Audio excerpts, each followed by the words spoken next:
Good afternoon. Are you ready for us now? It's 12 o'clock. Thank you. And so we're thanking, first of all of you for being a part of the conversation today as we move forward to making Dallas that 365 safe city.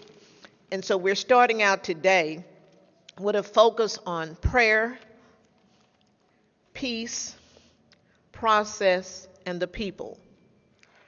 I would like to acknowledge before we introduce the program all the families who have lost loved ones in the last couple of weeks and really throughout the city, but there has been more awareness because we've had the social venues that put more lives at risk within the last month. So we offer our prayers to the families who've lost loved ones. We offer our prayers to those who are still recovering and prayers to them so that they do realize they're not just a headline.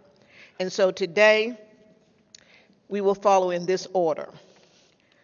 I will ask Sister Senior Pastor Anelda Crawford to come forth. She's going to give the prayer for the city. So if you would do that at this time, and then we would be followed by Mrs. Joyce Ann Brown, who is in District 4, but she's a community member, but her job at this time is Public Safety Task Force member, and she's going to address the issue of peace.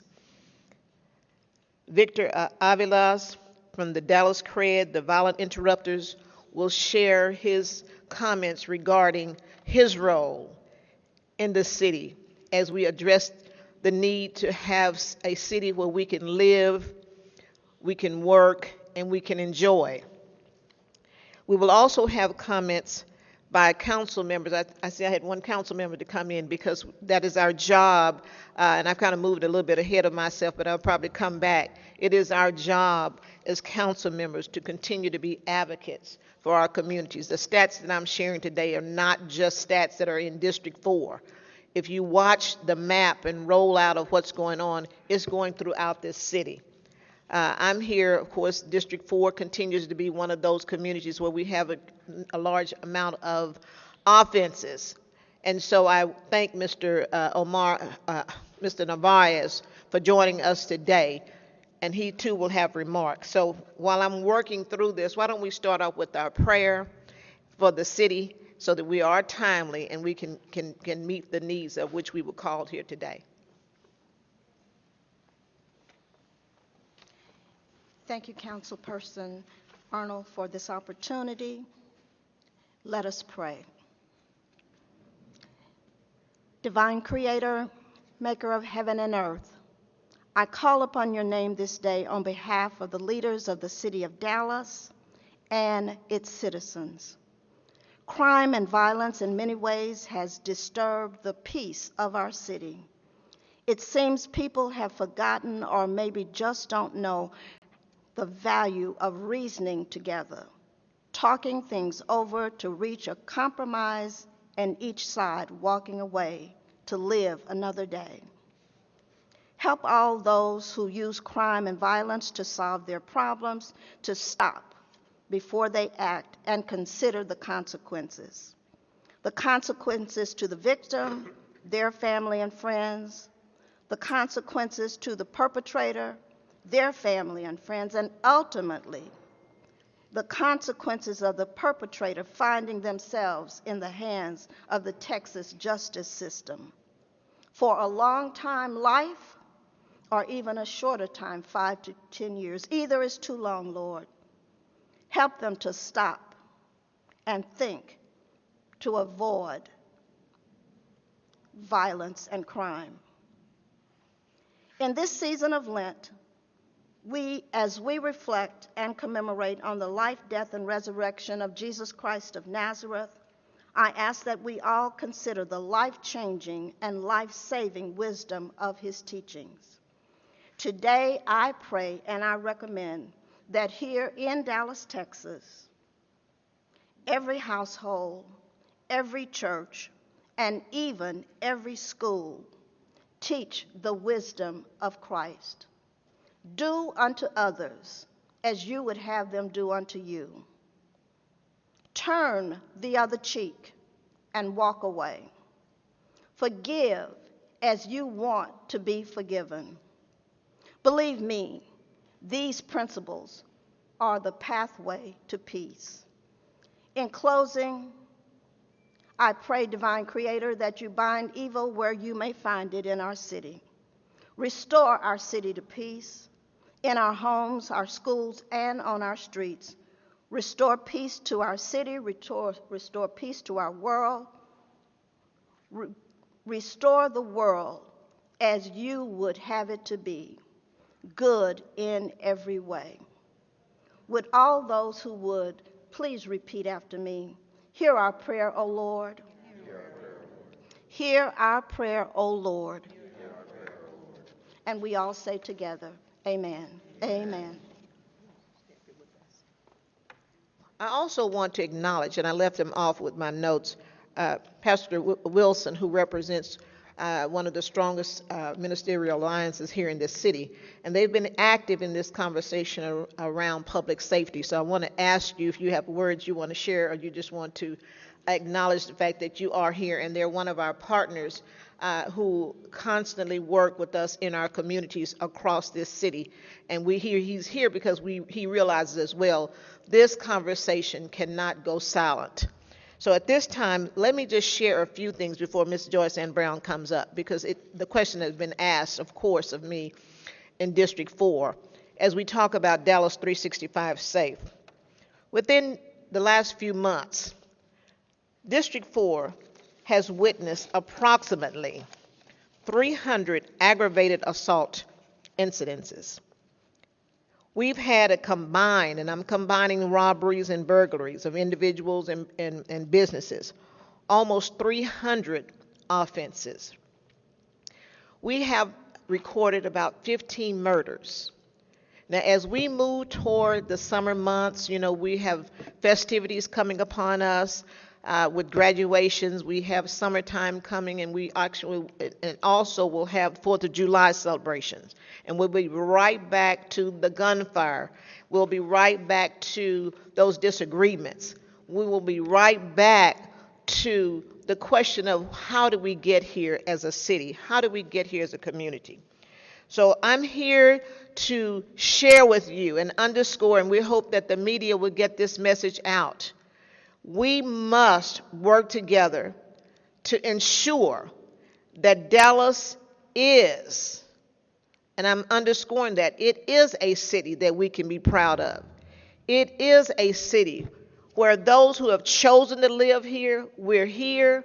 Those who will decide to come here, it will be a place where we can live, we can work, and we can enjoy. And so before Ms. Brown comes, I want my council member Navarez to also come up to share a few words, and then we'll go to the program with the other members who are going to underscore the message of Dallas 365 Safe.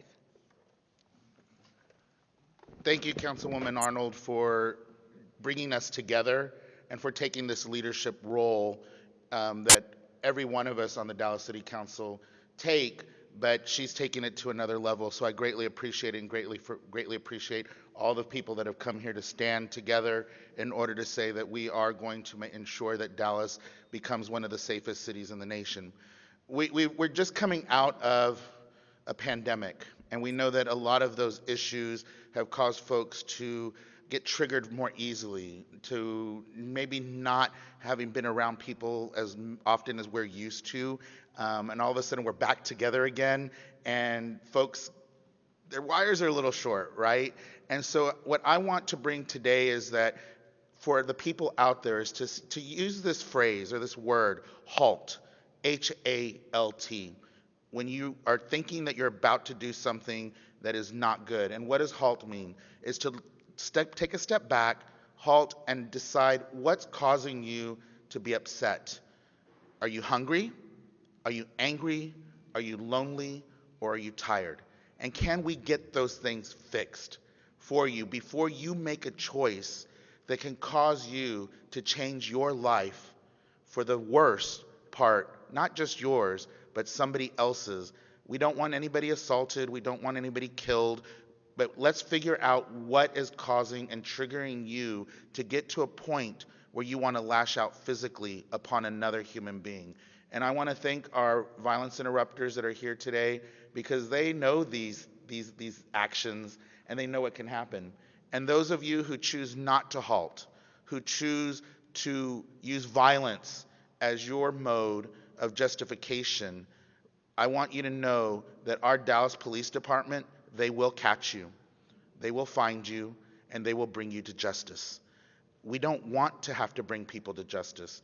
Let's help our Dallas Police Department have an easier time dealing with the real crime that's happening in the city by slowing down and halting and thinking before you go. I want to applaud our Chief of Police, Eddie Garcia, who, as we know, over the past year, we have a lot of positive things that have happened when it comes to reduction of violent crime in our city, but we're not done yet. And what I love about Chief Garcia is he knows that he had a victory last year, but how do we achieve that victory to continue to lower the violent crime rate here in the city of Dallas? And I applaud him for coming out with even more ideas and even more ways to do that. And you all saw that in a press release earlier this week, and I'm sure he's going to speak on that in a few minutes, so I don't want to steal his thunder. So thank you to all of our Dallas Police Department men and women out there, and also to our non-Dallas Police Department folks that are also doing the work so that we don't have to get DPD involved. But the biggest part of this is you as an individual. Halt. Let's figure it out, call for some help, and let's make sure that we don't use violence as a way to end our issues. Thank you very much. And again, thank you to Councilmember Arnold for allowing me some time to speak. At this time, we will move to the neighborhood. Mrs. Joyce Brown, would you come forth to address the issue of, or the topic of peace?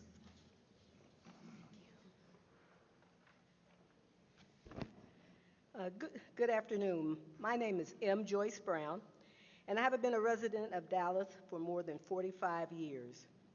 I would like to thank Councilwoman Carolyn Arnold for having this press conference and allowing me to speak today. I believe everyone wants peace.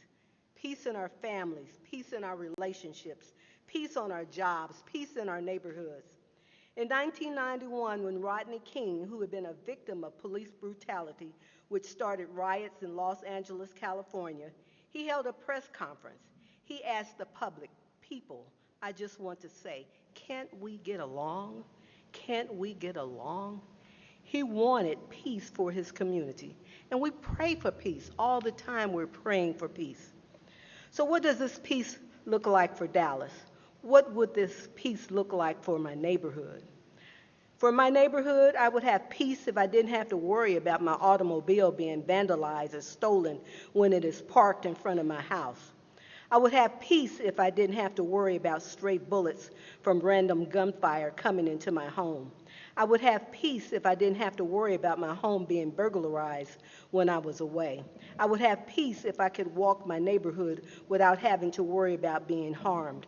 I would have peace if I didn't have to worry about drug dealers and prostitution. Simply, if I could just not have to worry about my Amazon package being stolen from my front steps when I was not at home, I would have peace. Even businesses in neighborhoods need to have peace. Managers and employees are afraid to work in a business because of a robbery or burglary. The manager of the Family Dollar near my house didn't have peace because the store was burglarized so many times in a 2-month period.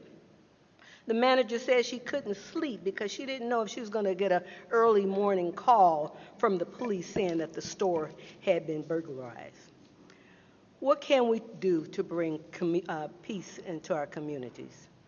More than anything else, we must work together. The community, neighborhood associations, Dallas City Council, Dallas City Code Compliance, and the Dallas City Police Department.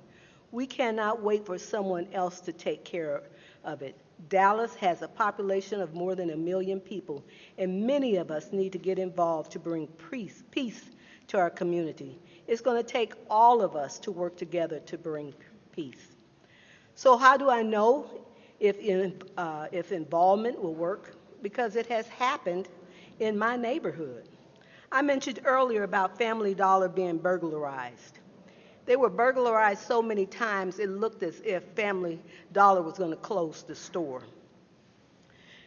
But that store was vital to our neighborhood. The Glendale Heights Neighborhood Association, Officers Santiago and Claiborne of the Dallas South Central Patrol Division, the Family Dollar store manager, Glendale Heights Shopping Center management, and Councilwoman Arnold all worked together to help decrease the crime in the area to provide peace for the community. And so things look real good that Family Dollar will remain in our neighborhood. But it took all of us, not just one person complaining to another person. It took all of us working together to bring peace to the community. We now have peace, and we can continue to have peace if we all work together. Thank you.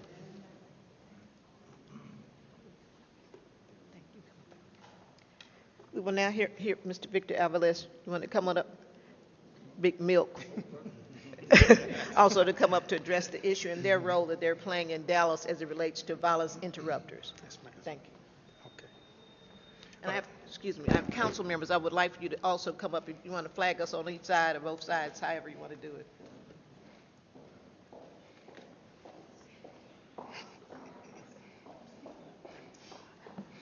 Okay, my name is Victor Avalez. I work for Dallas Cred. I want to thank you, Councilwoman Arnold, for the invitation and the opportunity to introduce Dallas Cred to individuals that are not familiar with it.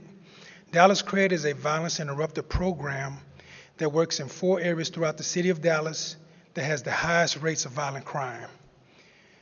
We have a team of 10 members. 8 of those are boots on the ground individuals that have firsthand intimate knowledge of how to transform your life. And we know this because we've had to transform our lives. The majority of the individuals that work for Dallas Cred were once incarcerated because of a violent crime, but we are now employed to work in the community to effect positive change. We do not work for the city of Dallas. We don't work for the Dallas Police Department. We work for youth advocate programs. And YAP was hired last year by the city of Dallas to interrupt cycles of violence throughout the city. For over 47 years, YAP has partnered with behavioral health, child welfare, youth justice, and other systems to present a community-based, an effective community-based alternative to youth incarceration, congregate placement, and also and especially neighborhood violence. My team members and I, when we go into these communities, we do not go in there with guns. Our weapons is the compassion that we have for our people, for our community.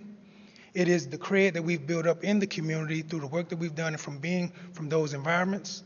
And it's also the training that we have received to know how to properly resolve conflict and also discourage violent acts.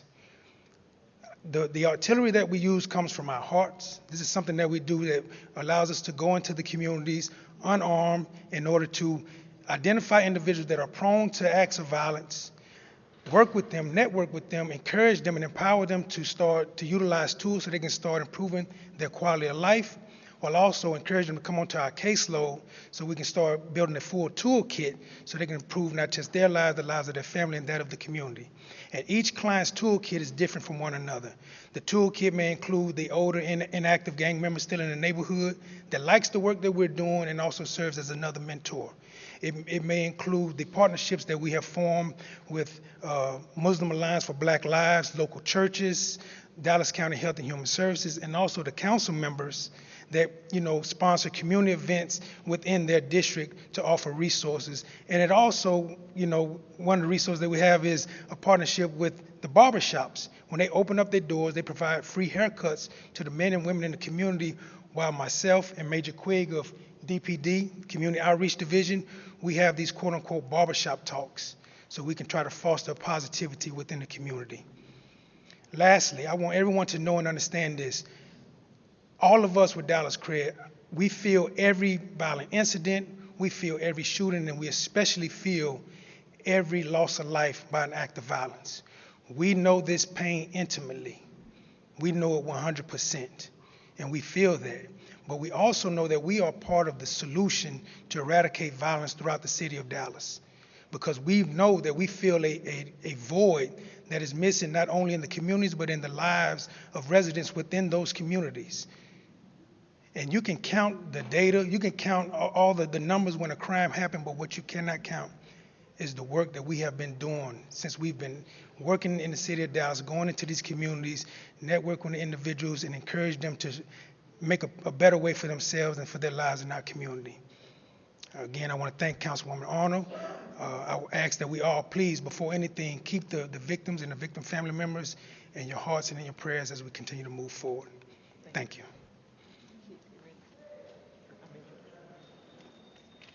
Chief Garcia, and thank you so very much for all the comments to this point. Chief Garcia, and I'm sure that's who you're really waiting for right at this point, is here as part of our team in the conversation, and he stands strong. You know, he stands strong on his commitment to crime reduction in this city. But I want to make sure we also include the process so folks will understand these are not situations that we can just resolve overnight. We have no magic wand. And so he's going to talk to us about the reality of the process. So Chief, would you step forward and address that matter? Thank you. Thank you, Councilmember. And a lot of you have been, as we've spoken about at the press conference earlier in the week with regards to the incident that happened on Cleveland. And I'm sure you'll have questions when this is over. But as a police department, obviously the reduction of violent crime is our #1 priority in the city. This department is committed to that reduction of violent crime. When we look at incidents, a couple weeks ago, the tragedy that happened on Botham Jean, and obviously then last weekend on Cleveland, we look at those incidents, and first and foremost, I want to make sure that the individuals responsible for that are the individuals that fired weapons and took the lives and injured the residents of this city. And I can assure you that the detectives of the Dallas Police Department and the homicide men and women that work are working extremely hard to ensure that those individuals are brought to justice. As a police chief and as a police department, we then need to look at proactive measures and events to see how we can help as a department and as a city mitigate violence from occurring. Those two events also happen to be two promoted, non-permitted events that occurred within our city. As a chief, again, and working with our city manager's office, was instructed to work with the city attorney's office to work on a plan with regards to having responsible promoters and responsible permitted events that occur in the city of Dallas. And that's one area that we need to ensure that we do not have fly-by-night promoters that not only do not have an interest in the city of Dallas, but are interested in just simply making money and getting out of town while they leave a wake of violence after they leave. We're not going to tolerate that. As a police department, we should not tolerate that as a city.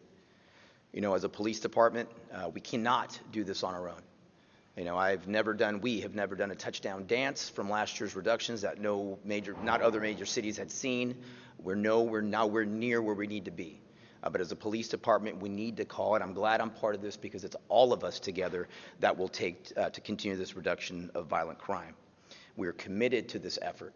And again, as we make arrests, and I will tell you, arrests will be coming. There's nobody better than your men and women of this police department to ensure individuals are brought to justice.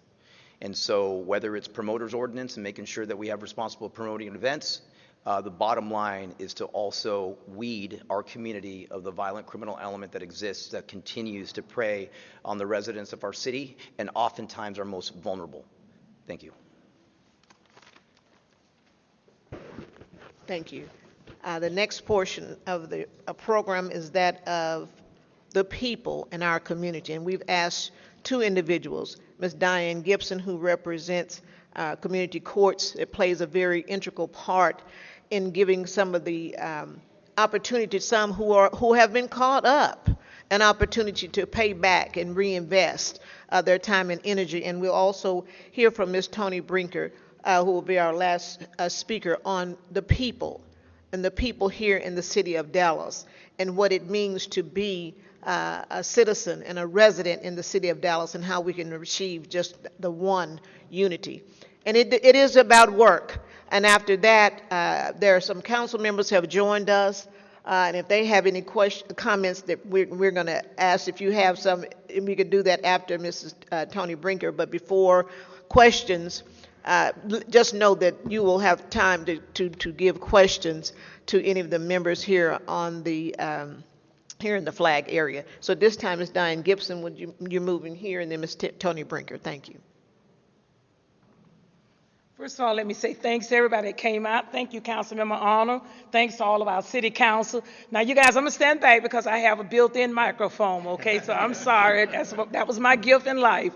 But here's the thing. I'm Diane Gibson. I work for the city attorney's office. Chris K. Socha, city attorney. I manage 5 community courts, 7 dockets. Here's the good thing. We can't do this by ourselves. So we have already been proactive.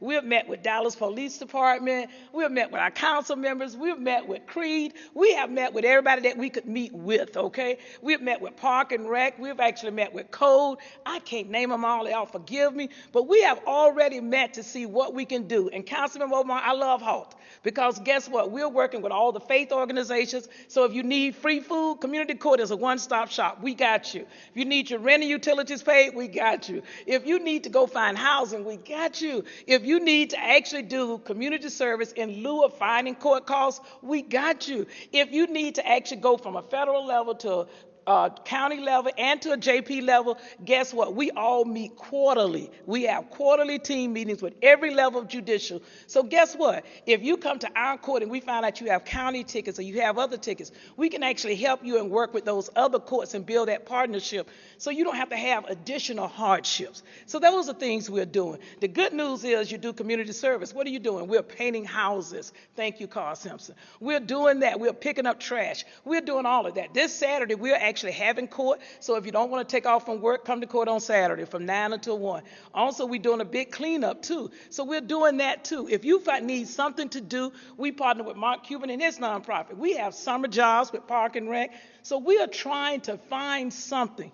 If you're 0 to 99, now if you're 100, we probably don't have a job for you. But from 0 to 99, I promise you, if there's something to do in the city of Dallas, and you guys, I don't stand here by myself. I stand with all of them, and I have all of them on speed dial. So if there's something that we can do to help to make sure we stay safe, we are here to do it day in and day out. Chief Garcia, let me just publicly say on behalf of the city attorney's office and community court, your Dallas Police Department is working us to death, okay? And that's a good thing. It's a good thing. And the one thing I want to say in closing, I live in a neighborhood of 22 houses. Do you know we're still old school? We all have each other's names. We have each other's cell number, each other's home number. We're our patrol. We patrol what goes on in our neighborhood. See something, say something. We see something, say something, do something.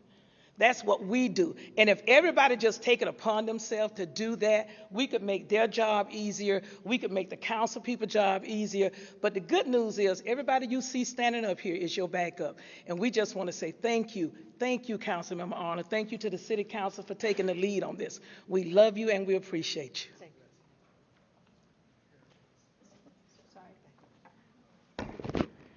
Okay, you are a hard act to follow, hon. If I lived in Boston, I can assure you I'd be making a trip down here and finding a home to buy. My name is Tony Brinker. I'm the president, founder, and CEO of One Community USA. That's a nonprofit that was organized in 2015 with the sole purpose of bringing citizens like me and you together with our frontline first responders. Why? Because we want to build together safe, secure, thriving cities that have opportunities for everyone. So my call to action to people who live in this city is for you to get involved.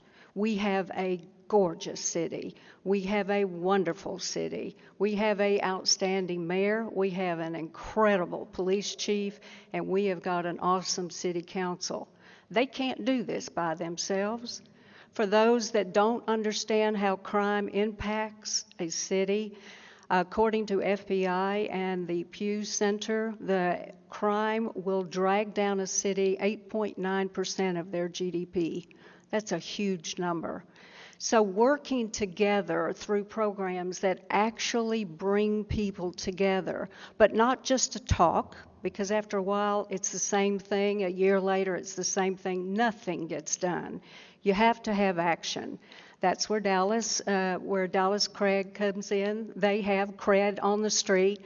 And for those that don't know what that means that they are believed in. They understand it. For the council people, they can work through Dallas Cred to start some of the violence or stop some of the violence. At One Community USA, we have about 12 programs, but 4 of them are signature.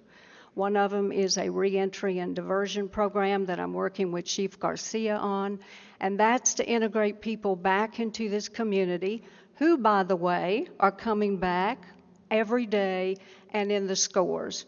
We want to be able to give them the wherewithal to be able to come back into the city, have transportation, have a job, and also be productive citizens, not only here, but within their families.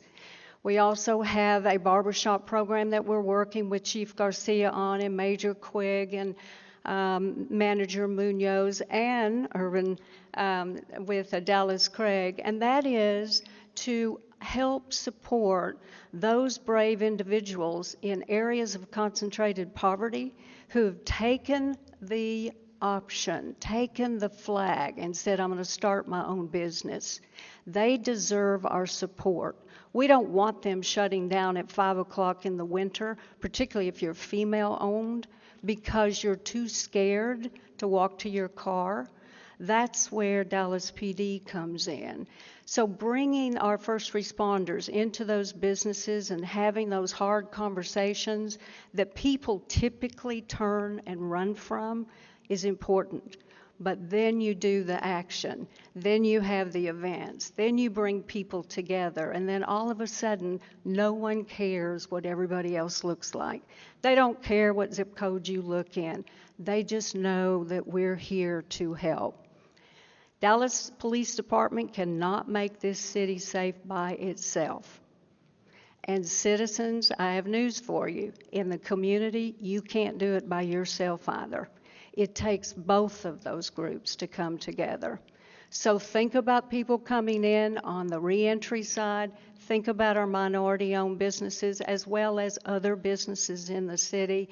We have programs that we call Foundation of Trust, and that's just where people get together, you train the trainer, and then those people go in the community to try and break the cycle of crime. 8.9% is a huge drag on this city. If we have business owners that can get up, open a business, stay open, they also become ambassadors in their community. When they become ambassadors in their community, they look out for the youth. Then the youth gets involved. And so then we can call on all these wonderful people here at the city. And we get their services, we help prop them up when they need it, but more importantly, we give them hope. And that's what this city stands for. So my call to everyone watching this evening is call, help the Dallas Police Department, help your city council. Call One Community USA, that's me. Call Dallas Cred. Call those people who have taken the time, their money, their family is giving them that opportunity to step up and do the work, to give the support to Chief Garcia. And by the way, Chief, I'm so glad that you're in this city. We have a great city, but it does take us working together. It must be done to have a safe, secure, thriving city that is full of opportunities. And again, we'll turn this violence cycle of crime around, but we all have to hold hands and do it together. So, Councilwoman, I appreciate it. Any of the other council members that are here, I appreciate everything that you have done. I've lived in this city, I don't want to tell you how long, you'll know how old I am, but a long time. It is a magnificent city, but everyone's got to step up and do their own part to help us make it a better city as well. Thank you. So as we move to close, I want to underscore the theme. And even though it was birthed out of District 4 because of the increase in crime, and it was also a marrying of, if you will, through a number of jurisdictions, whether the city, county, state, all committed to making Dallas a better place, a stronger city in which we can live, work, and enjoy. And so remember, Dallas 365 safe is our goal. So as we close out today, if there are no other council members who want to have words or the media might want to talk to you, we're going to close this particular session. If you have any questions out there, I'm sure you will let us know, but it is extremely important that I close with this to the media. We need you in terms of getting the message out. Accurate coverage is very important in our communities. We have a number of instances sometimes where the community cries out and they said, where is the message? Where is the spotlight? So you being here today is a plus. It's not just for us to be in the headlines. It's because we all have to work in this process of Dallas 365 Safe and the hope that Ms. Tony Brinker just spoke about, the hope that we can move forward, the hope that we can work together, the hope that we in the old school, and I've heard some country folks say this, you got to hope people up. And so that's where we are here today. So all of us in this room, those of you behind the lenses, is also how you project what goes on in this community. That also gives sometimes folks that hopelessness.